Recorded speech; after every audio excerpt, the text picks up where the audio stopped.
Alhamdulillahi Rabbil Alameen. Wa sallallahu wa sallam wa baraka nabina Muhammadin wa ala alihi wa sahbihi ajma'een. Assalamu alaikum wa rahmatullahi wa barakatuh. Welcome, brothers and sisters, to another and the final episode of our series highlighting the contributions of Muslims of color, Muslims of African descent, African American Muslims to Islamic history, culture, religion, etc. And it's sad we only were able to do, in the time that we had available, 8 installments, because there is so much to be said, so many individuals of color who have made major contributions, and I just wish we had more time to say more. But today, I just feel that no discussion of this topic would be complete without mention of Malcolm X. And so today, inshallah ta'ala, we will be speaking about Malcolm X as the final Muslim hero of color, an Afro-American or African-American Muslim who made a tremendous contribution to the history and the religion and the culture that we believe in and hold so dear. So when the average Muslim brothers and sisters of non-African descent is asked about the legacy of Malcolm X as viewed through a purely Islamic lens, a fair reply would be, it's complicated. But a Muslim of African descent, especially the African descendants of American slaves, will likely deem it even more difficult to articulate who Malcolm was and what he meant to them, because their perception is influenced by Islam and the African American experience simultaneously. The part of us influenced by our blackness will likely describe Malcolm X, rahimahullah ta'ala, the way Ozzie Davis did when he eulogized him after his death. He said, "Here, at this final hour, in this quiet place, Harlem has come to bid farewell to one of its brightest hopes, extinguished now and gone from us forever.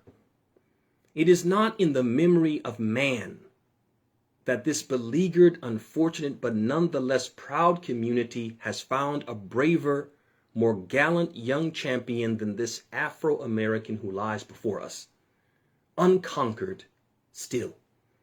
I say the word again as he would want me to, Afro-American Malcolm, who was a master, was most meticulous in his use of words. Nobody knew better than he the power words have over the minds of men.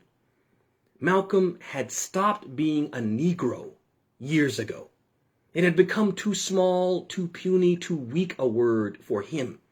Malcolm was bigger than that. Malcolm had become an Afro-American, and he wanted so desperately that all his people would become Afro-Americans too. There are people who will consider it their duty, as friends of the Negro people, to tell us to revile him, to flee even from the presence of his memory, to save ourselves by writing him out of the history of our turbulent times. Many will ask what Harlem finds to honor in this stormy, controversial, and bold young captain, and we will smile. Many will say, turn away from this man, for he is not a man but a demon, a monster, a subverter, and an enemy of the black man, and we will smile.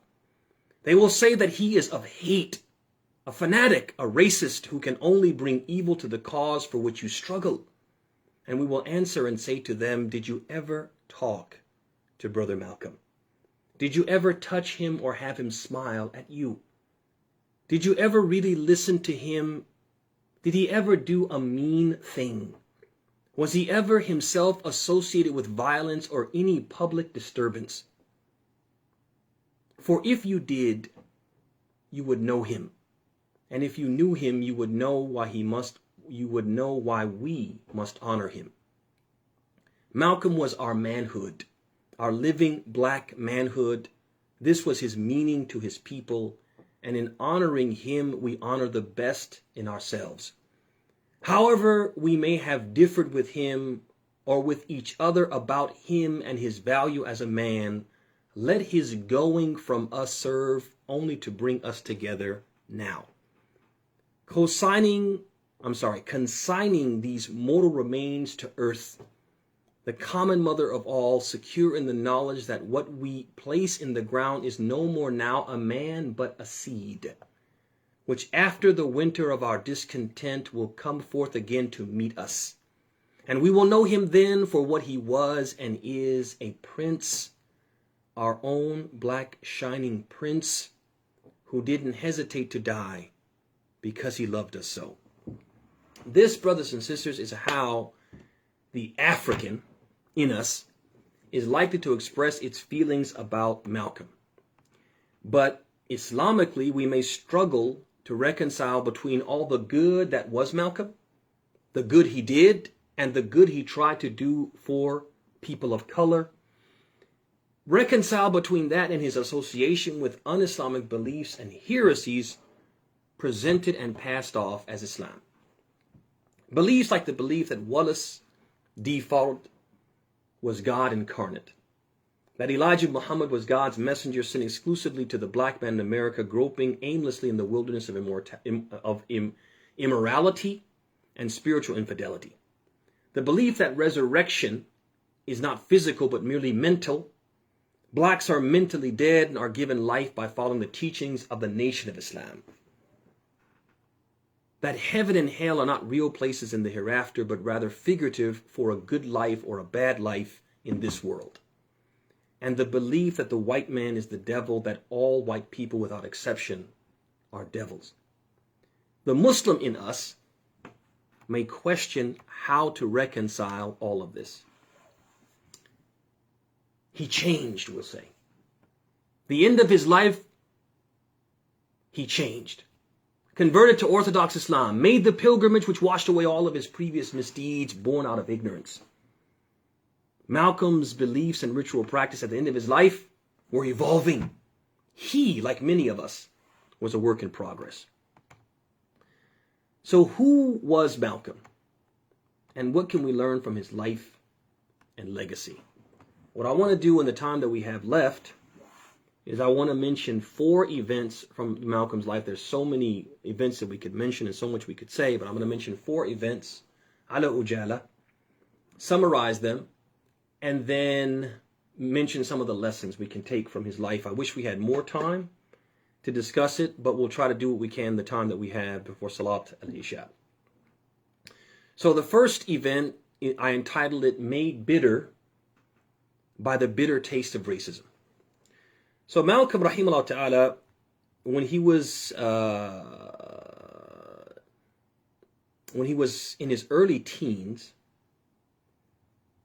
when he was a teen or a tween, somewhere between teen and tween, he went to Mason Junior High School, which was predominantly white school. And Malcolm, along with a few younger kids at the detention home where he was staying, because his mother was committed after the murder of his father, he and those students from the detention home were the only African American children that attended this Mason Junior High School. And Malcolm was actually quite popular and considered to be a novelty among the white students. He was like a mascot, as he called himself in his biography. He excelled in English and history. His English teacher, Mr. Ostrowski, was the one whom Malcolm admired the most. Mr. Ostrowski would always lecture the class on striving to achieve success and give advice about how to become something in life. He would give them advice. Hey, do this, do that, give them pointers, and you'll become something in life. On the one hand, Malcolm faced discrimination at Mason Junior High School as well, though. So on the one hand, he had a teacher who was encouraging him, or so he thought. And on the other hand, this teacher would speak generally about, hey, students in my class, make something of yourselves, and these are some pointers on how to do it. So he thought that this particular Mr. Ostrowski was encouraging him and all of the other students, black or white. On the other hand, he faced discrimination and people who told him, bad things and hurt his feelings. So he mentioned that he had a history teacher, Mr. Williams. He detested him because he always made, as he called them, nigger jokes. Mr. Williams mocked African American history and even inflicted his personal prejudices of African Americans on the class, calling the race at large lazy and dumb and shiftless. And this personal encounter with racial discrimination was a factor that played into Malcolm's eventual hatred of the white race and advocacy of race separation. He mentions it in his biography. But that really wasn't the thing that pushed him over the edge. What pushed him over the edge was during his 8th grade year at Mason High School. Malcolm reached this pivotal point in his life. His favorite teacher, that Mr. Ostrowski, which we mentioned earlier, asked Malcolm about his career plans for the future. He said, "What do you want to be, Malcolm? What do you want to be? What do you want to do after school?" And so Malcolm, because he was such a good student, he got such good grades, and he was so well liked, he expressed his aspirations to be a lawyer. So Mr. Ostrowski, he said, "Come on, man. You've got to be realistic about being a nigger." That's what he told him, to his face. Somebody he liked and respected and looked up to, and when he was giving those general speeches about make something of yourselves and aspire to do great things, and these are some suggestions and some advice on how you can do that, Malcolm thought he was talking to him, but he wasn't. He told him, you have to be realistic about being a nigger, a lawyer. That's no realistic goal for a nigger, he told him. This dialogue between Malcolm and his teacher proved to shape Malcolm as an individual. It was a point in his life where he realized that no matter how hard he worked, he would always be hindered by white supremacy. This prompted Malcolm to begin to lose motivation academically. He began to feel a restlessness with Mason in that school. And ultimately, he dropped out and stopped going to school and moved to Boston, where he had an older sister living. 3 lessons here really quickly, Juan. One of the things that this teaches us, this part of his life, it teaches us what happens when people of color are given the same opportunities as their white counterparts. They excel. They generally excel. And the proof is that Malcolm, he was basically an orphan. His mother was in a detention center. She had gone insane after the death of her husband, the vicious murder of her husband. And her children were just kind of spread about. And Malcolm was in a detention center, in an orphanage basically. And he was put into this school. He was planted in this fertile soil, and he blossomed. He said he was one of the best students. He became the president of his class. He was at the top of his class in terms of his grades. He excelled. Another lesson, we also see what happens when mentors and people in positions of influence encourage young people to unlock their hidden potential. And they give them constructive advice on how to set goals in life and reach them. Malcolm, when he was told that he thought that the message was being directed at him, when he was included in it, when he was told, strive to become something in life. Strive to make something of yourself. Set goals and reach your goals. And he thought that message was for him too. He did just that. But we also see what happens, which is the 3rd lesson, when mentors and people in positions of influence discourage and dissuade young people regarding their ability to make something of themselves. Because of their handicaps, whether real or simply imposed by society, this makes them lose hope and see no point in trying and ultimately give up. It can also ignite the fire of hatred in their hearts and send them down a destructive path. Sometimes that destructive path could be crime.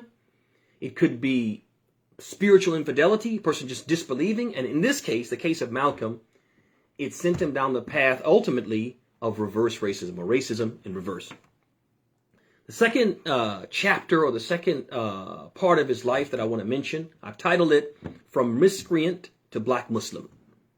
So Malcolm, when he went to Boston and ultimately spent some time in New York and kind of bounced back between Boston and New York after leaving Mason Junior High, dropping out, he basically resorted to a life of crime. He became a hustler, he became a pimp, a drug dealer, a numbers runner, armed robber, stick-up kid, bootlegger, the leader of a burglary ring, and ultimately a drug addict. He admitted in his biography that he became addicted to drugs, some hard drugs, as well as marijuana, etc. And he described himself at that point in his life as a predatory animal. His speech, he said, was filled with profanity. He became a major cynic, didn't believe in anything, skeptical about everything, hopeless, and a virulent atheist. He was ultimately caught in the act of a crime. He was thrown in jail or prison, penitentiary at that time, for 8 years. Spent 8 years in prison. And he was so hateful and so hard to reach that he got the nickname Satan while he was in prison. But ultimately, he found what he thought at the time was Islam and changed his life entirely. Did a complete 180. Gave up drugs, gave up profanity, gave up immorality, and became an upright, moral human being. And the lesson that this teaches us, I'll mention one lesson. It's not up to us to determine who is a lost soul or who is beyond saving. That's not for us to determine. And it's not for us to say that someone is so evil and so bad and they've done so many bad things that they can't be corrected, they can't be brought out of the muck and the filth and made whole again, purified, cleansed with faith. It's not for us to say that.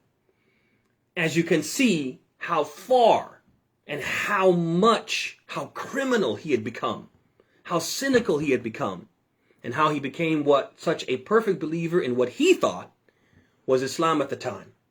And I want to mention a personal story, personal experience. I remember once I was working in a particular masjid quite a few years back, and we were having a class, and somehow in the class it came up about the importance of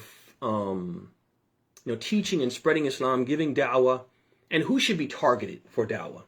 And I remember there was a particular brother from an Arab/African country, which will remain nameless, who said that he believed firmly that the people who should be targeted for da'wah in America are white people. And that not too much time should be spent on targeting, for example, African Americans. And he tried to rationalize that by saying that if white people, accept Islam and they're taught Islam and become pretty well grounded in their understanding of Islam, they can call other people to Islam and people will be more inclined to listen to them because they are white. He actually said this out loud.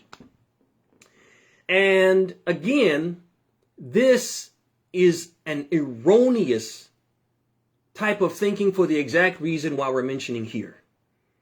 That basically what we're saying is that we are determining because of a person's skin color, because of their socioeconomic status, whatever, that they're worth saving. They're worth the investment of time. They're worth the investment they're worth the investment of time. They're worth the investment of interest. They're worth the investment of whatever financial resources it may take to train them and to teach them, etc. And other people, because of their socioeconomic status or because of the color of skin, are not worthy of that investment. And that's wrong. Because we don't know who, if we plant the seed of Islam, the seed of faith in their heart, that seed will grow. And who will become such a knowledgeable and influential and charismatic caller that they can bring other people to Islam. We've seen examples of great Muslim scholars and influential personalities in Islamic history who were black, who dark skinned, of African descent. We don't know who Allah is going to use to bring people to Islam. So it's not our job to say this is a lost soul, this person is worthy of being saved, this person is not worthy of being saved. It's not up to us to do that. But rather we should spread Islam indiscriminately and teach all who are interested and let Allah decide who is best to use as a vessel or a tool for his message. ثم بعد ذلك, another chapter or event from Malcolm's life, and I've entitled it The Never-Ending Search for Truth. And here, as we said, Malcolm became a black Muslim, and we talked about some of their beliefs, and he became one of the, if not the greatest, one of the greatest preachers and propagators of this religion. And a lot of people accepted and entered into the fold due to his efforts. And he was a firm believer, faithful believer in the prophethood and messengership of Elijah Muhammad, and that he was indeed the messenger of God and the Mahdi, the one who had been sent, the savior, etc. And so ultimately it became clear to him that Elijah Muhammad was a charlatan, that he was not a legitimate prophet, and he had even been guilty of indiscretions. He had had illicit relationships with a number of his secretaries and had had illegitimate children with those secretaries. And it was so hard for him, because he was such a firm believer and so strong in his faith in the religion in general and in the man himself, that it was a crisis for him, a crisis of faith, and he wrestled with it. But ultimately, when the evidence was so clear to him and in his face, he recognized and realized that I have to follow the truth. I have to be a man of principle, not a man of personality. And so he ultimately left the nation. When he first left the nation of Islam, he continued to carry its beliefs, believing in the religion, but ceasing to believe in the man, the personality. But then he was exposed to Orthodox Islam and ultimately went for Hajj. And when he went for Hajj, he said, he met blonde-haired, blue-eyed Muslims from Bosnia, right? And from other parts of Europe, wearing the ihram garb and worshiping the way he worshipped. And so he wrote back and he said, but we were all practicing in the same ritual, displaying a spirit of unity and brotherhood that my experiences in America had led me to believe never could exist. The white and the non-white. But on this pilgrimage, what I have seen and experienced has forced me to rearrange much of my thought previously held, much of my thought patterns previously held, and to toss aside some of my previous conclusions. This was not too difficult for me. Despite my firm convictions, I have always been a man who tries to face facts. So he abandoned those beliefs because the proof was right there in front of him. And I say all that to say, I'm going to mention a couple lessons from that, is that one, it takes real courage to believe in something so strongly, and when irrefutable evidence is provided when irrefutable evidence is provided regarding its fraudulence, its erroneousness, you follow the truth wherever it leads. That shows real courage. That shows that you're a man of principle, which every Muslim should strive to be. A man of principle, not a man of personality. Brings us to the second lesson.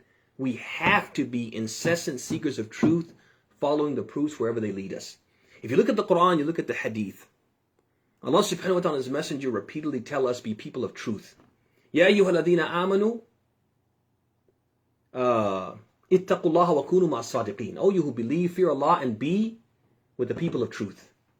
Ya ayyuhalladhina amanu, qul hatu burhanakum in kuntum sadiqeen. Say, produce your proof if you're truthful. If you really are following truth, you should be able to prove it and support it with proofs and evidences. Be people of truth. وَإِن تَنَازَعْتُمْ فِي شَيْءٍ فَرُدُّوهُ اللَّهِ وَرَسُولٍ إِن كُنتُمْ تُؤْمِنُونَ بِاللَّهِ وَالْيَوْمِ الْآخِرِ ذَلِكَ خَيْرٌ وَأَحْسَنُ تَأْوِيلًا. If you truly, if you differ in any matter, O believers, you're not sure, some people are saying the truth is here, some people are saying the truth is there, then take that difference of opinion back, hold it to the light of Quran and Hadith. إِن كُنتُمْ تُؤْمِنُونَ بِاللَّهِ وَالْيَوْمِ الْآخِرِ. If you truly believe in Allah on the last day, this is what you'll do.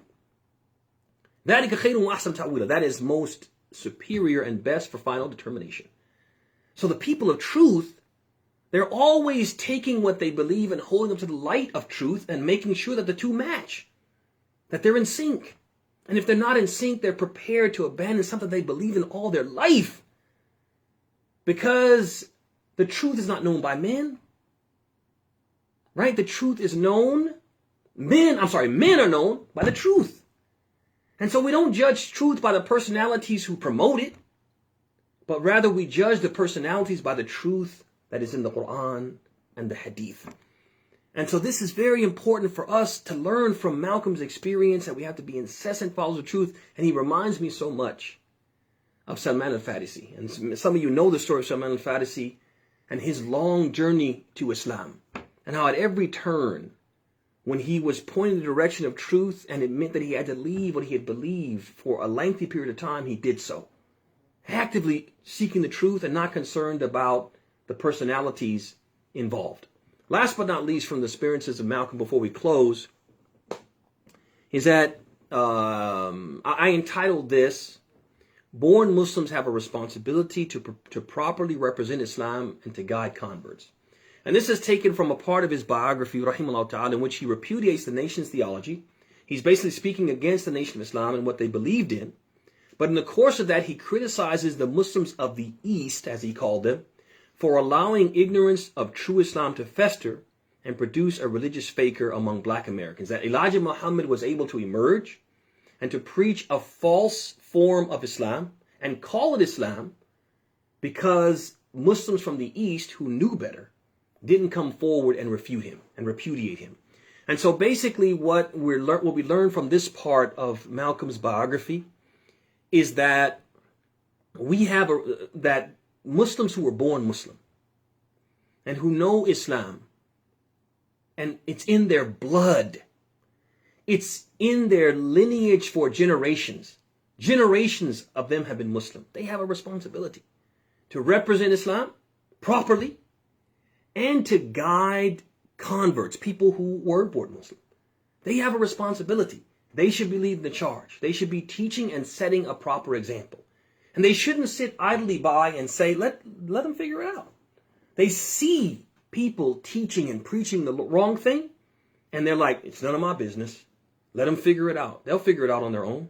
No, they have a responsibility. If you know something, you have to say something.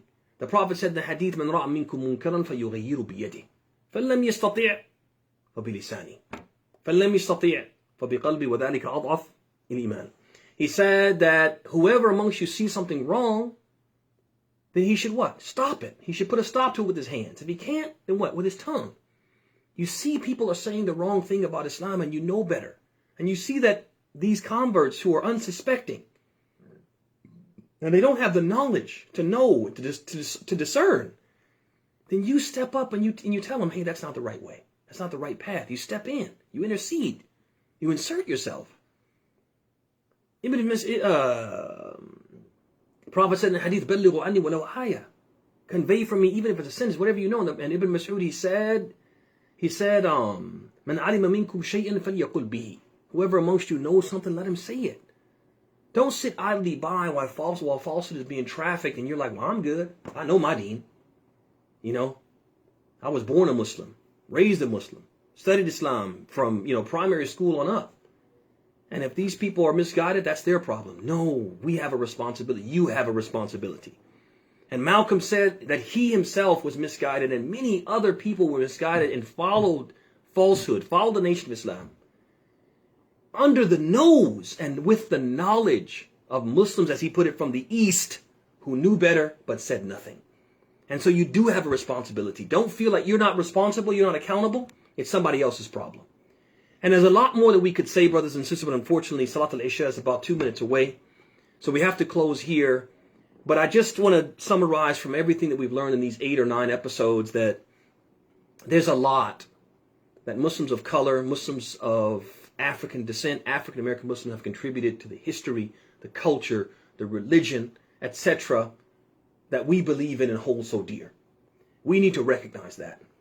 And we not only need to recognize it, but we need to highlight it.